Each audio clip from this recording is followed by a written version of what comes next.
They say the mind stays alive long after the body shuts down. I learned that the hard way. It started with silence. Not the peaceful kind, but the kind that screams in your skull when you realize no one can hear you, not even your own mouth. I could see, feel, and hear everything, but my muscles betrayed me. I was trapped in my own skin, a prisoner in a bed with tubes and blinking lights. And while I laid there helpless, my sister, the only family I had left, stood by my side and said 5 words that tore what was left of me apart. Maybe it's time to unplug. My name is Roger Whitman. I'm 67. 3 months ago, I had a stroke that paralyzed nearly every muscle in my body. The doctors called it locked-in syndrome. That meant I was awake, alert, fully conscious, but unable to speak or move. For a while, they thought I was in a vegetative state. My sister Linda was granted power of attorney while I was unresponsive. Linda. She used to braid my daughter's hair when she was little. We were close once back when we both still believed in happy endings. But money and bitterness eroded the years between us like acid on stone. She always thought I lived better than she did. She hated that I retired with a pension, that I had a cozy little house, a modest savings account, and no children left to inherit it. The accident happened while I was gardening. One minute I was trimming the hedges, the next darkness. When I woke up, I was in the ICU, my body numb, my mouth sealed, my chest rising and falling only because of a machine. I thought the worst had passed. But no, the real nightmare hadn't begun yet. At first, Linda played the role of the grieving sister beautifully. Holding my hand, wiping invisible tears, whispering sweet nothings like some saint. But it didn't take long for the mask to slip. I heard her talking to the doctors. He wouldn't want to live like this. He had no quality of life. He told me years ago he'd rather die than be a vegetable. Lies, every word of it. I'd never said such a thing. She kept visiting less and less. And when she did, she came with questions like, "Has there been any change?" But she wasn't asking out of love. No, she was waiting. Waiting for that golden moment when they'd say I was too far gone to recover. I could hear her sigh when they said they needed more time. I could see the calculation in her eyes. One rainy Thursday morning, I heard her talking to the doctor in hushed tones just outside my curtain. "He's not improving. You said the brain activity was minimal. We can't be sure yet. Look, I have the documents. He made me power of attorney. It's what he would have wanted." That was the first time I felt true terror in my life. Not when I collapsed, not when I woke up paralyzed, but when I realized the person who should be fighting for me was ready to end me. The next morning she came in earlier than usual. I knew something was wrong the moment I heard her heels clicking on the tile floor. She never wore heels to the hospital.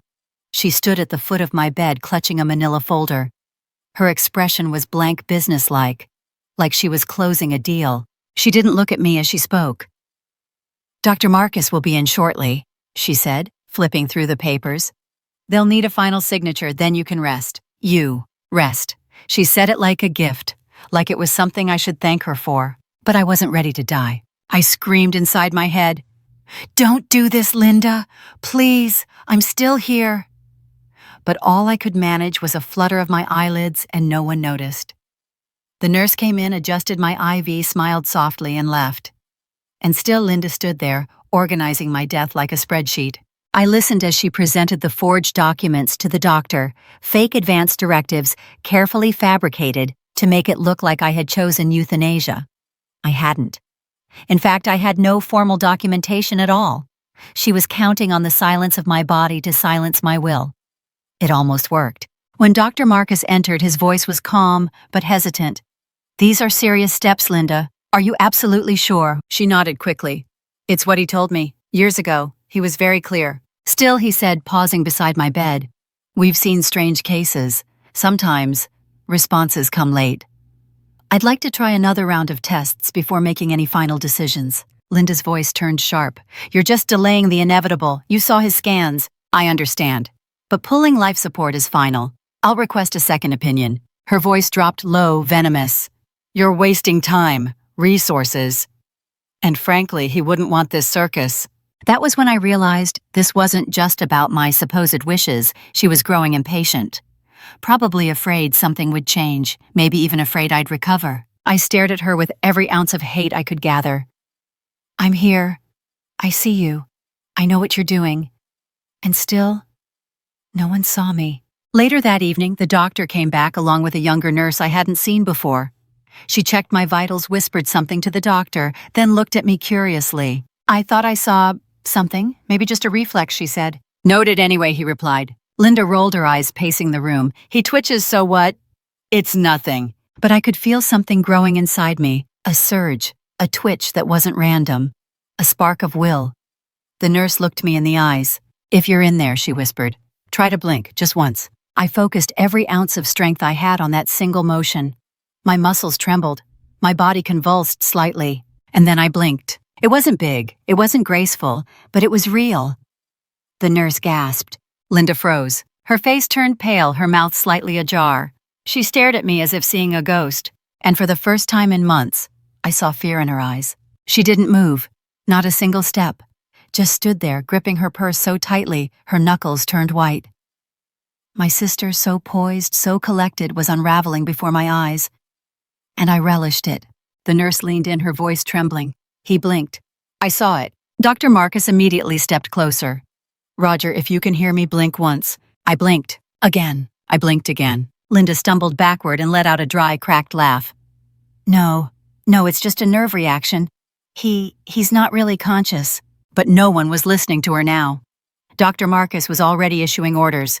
Page neurology, bring in the EEG, full reevaluation. The nurse stayed by my side, gently squeezing my arm.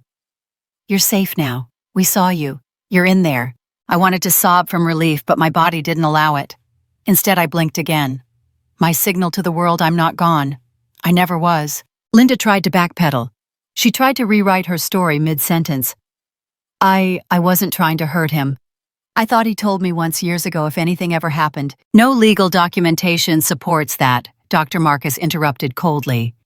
"And you presented a document earlier that we now suspect may have been forged." That word "forged" hung in the air like poison. Linda's tone changed fast.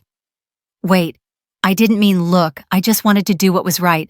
I didn't want him to suffer." But her voice wavered, unconvincing even to herself. The nurse glanced at the clipboard, then at Linda.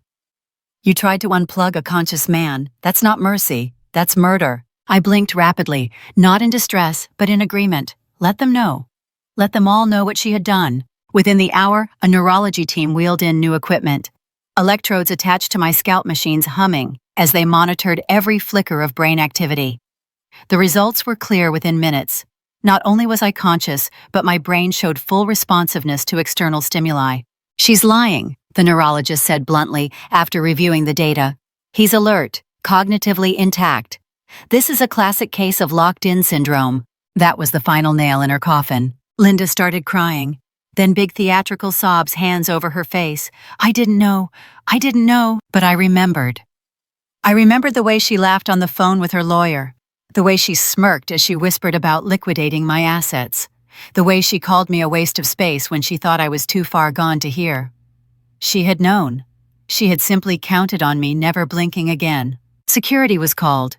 She wasn't arrested yet, but they escorted her out of the hospital. Her cries echoed down the hallway, blending with the quiet beeping of my heart monitor. The sound of her being removed was the sweetest lullaby I'd ever heard, and for the first time since the stroke I felt hope. I had survived her, and the world knew it. Now the only thing left was to make sure everyone knew what Linda had tried to do. The days that followed were a blur of doctors' tests and blinking charts. I was exhausted, but more alive than I'd felt in months. A team of specialists now surrounded me, devising a communication system using eye movement. I blinked to say yes, moved my gaze to letters on a board to form words, and slowly, painfully, I began to speak again without making a sound. Linda, of course, did not come back. After she was escorted out, she went quiet. No calls, no apologies, no explanations. I wasn't surprised. What could she say? Sorry I tried to kill you. The hospital's ethics committee launched an internal investigation. The forged documents Linda had presented were being closely examined. They found inconsistencies in signatures dates that didn't match even a notary stamp that had expired 2 years before it was supposedly used. A formal report was prepared for legal review. But what haunted me most wasn't the near death or the betrayal it was that I had trusted her. For weeks I had clung to some sliver of comfort, thinking, at least my sister is here. I imagined her by my side, praying for me, holding my hand. But no, She wasn't mourning a brother, she was waiting for a payout. A young speech therapist named Eva visited daily. She was patient, kind, and surprisingly blunt. "You're lucky to be alive, Roger," she said on day 4 of rehab, "and even luckier to be heard." I know, I blinked, then spelled out, "I'm going to tell everything." She smiled. "You should. You deserve to be heard." And so I began documenting. Slowly, painfully, one word at a time. With Eva's help, I wrote my story starting from the stroke all the way to that blink that saved my life. Every look Linda gave me, every whispered word, every forged page, I remembered it all. The hospital arranged a press release to bring awareness to cases like mine. Locked-in patients misdiagnosed, families making life-ending decisions without true understanding. The media took interest. The man who blinked back, they called me. I didn't mind, as long as it got people to listen. But Linda, she stayed silent, until one day she didn't. It was a Tuesday morning. The nurse wheeled in the laptop they used for me to communicate. I opened the messaging program they had set up for limited outside contact, and there it was. From Linda Whitman. Subject, "Please don't do this message." I made a mistake. I panicked. "Please don't ruin me. We're family." I stared at those words, each one slicing through me like a blade. Family. She had tried to sign my death like a dinner bill. She had watched me struggle and chose convenience. I closed the message. I never replied. Instead, I gave full permission for the hospital and legal teams to use my recordings and testimony. If justice was coming for her, I wouldn't blink it away. Because I didn't need revenge. I needed the truth to be seen and never forgotten. The hearings began 2 weeks later. I couldn't attend in person. My body still weak, lungs still dependent on partial assistance. But my voice was there, written through hours of blinking, transcribed by Eva, and read aloud by a patient rights advocate. When they read my statement in court, the room reportedly went silent. My name is Roger Whitman. I was fully conscious when my sister Linda Whitman told my doctor to pull the plug. I blinked. I saw her face, and I remembered everything she said before she thought I was alive. The lawyer for the hospital called it one of the most harrowing accounts they'd ever heard. The fact that I'd been so close to death, legally sanctioned death, because of a forged document and a greedy sibling sent chills through the courtroom. They reviewed the evidence, the scans showing active brain function, the nurse's note, the forged power of attorney. Linda didn't show up. Her lawyer tried to minimize her role. She was under emotional stress, he said. She believed he was gone. She thought she was honoring his wishes. But no amount of legal gloss could erase the truth. I had been alive. And she had tried to erase me. Eventually, the hospital's legal counsel concluded that while their systems hadn't failed entirely, thanks to the vigilance of that one nurse, there were dangerous gaps. They issued a formal apology and made procedural changes: no withdrawal of life support without a second independent EEG, mandatory communication trials, and a ban on verbal-only end-of-life claims without legal documentation. As for Linda, fraud charges were filed. A civil suit was opened. I didn't push for jail time. I didn't even ask for a dime of compensation. I just wanted her exposed. I wanted people to know what she was capable of behind her well-practiced tears. And most of all, I wanted to heal. Rehabilitation was slow, excruciating. I started by moving a finger, then my mouth, a toe. My speech slurred, my balance shaky, but every inch I reclaimed felt like a mountain climbed. Eva stayed with me the entire journey. She taught me how to use a special keyboard to type, how to speak with assistive devices, but more than that, she reminded me I was still a person, not just a patient. One night while we were practicing vowels, she looked up and said, "You know your story's going to save lives." I blinked. I hope so. "You've got one hell of a reason to keep going." And I did. Not just for me, but for every patient who's ever been trapped in a silent body screaming to be heard. For every person with no one to advocate for them. For everyone who might be dismissed as already gone just because they can't respond. Because I had lived through hell and my blink was the only match I had to light the way out. The first time I stood again with a walker, trembling legs, and 2 physical therapists flanking me, I cried. Not just because of the pain, though, there was plenty. Not even because of the fear that I might fall. I cried because I was finally vertical again, looking the world in the eye, not from a hospital bed, but from my own strength. 3 months had passed since the blink that changed everything. I had been transferred to a long-term rehab facility specializing in stroke recovery. My speech was still slow, and my right side remained partially paralyzed, but I had gained something far more important: my voice. My autonomy. News outlets started contacting the hospital. My story had gone viral. The man who blinked back became a headline on every platform from local news to national talk shows. Of course, I couldn't do interviews, not in the traditional way.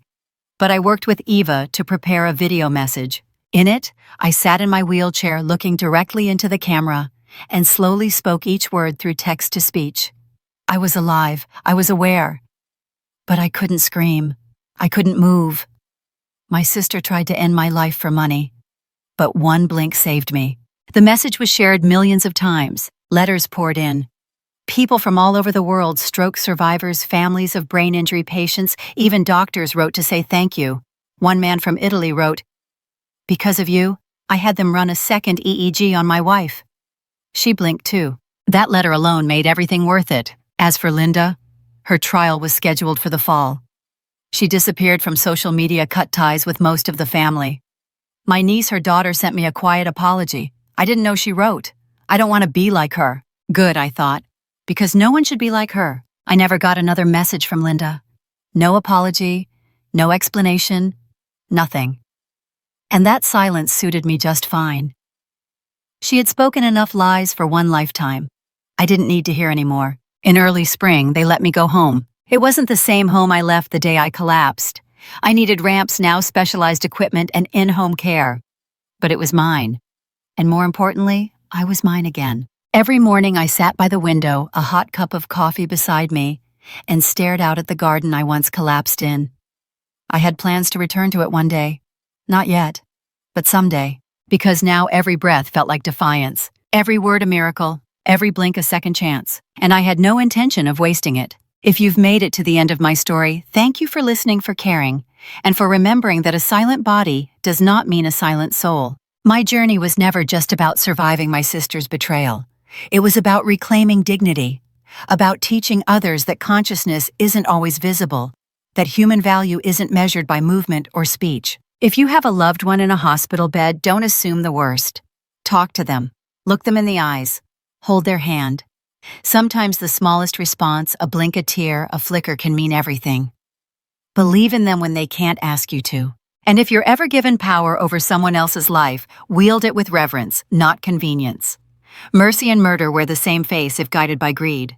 I lived because one nurse chose to see me. Be that person for someone else.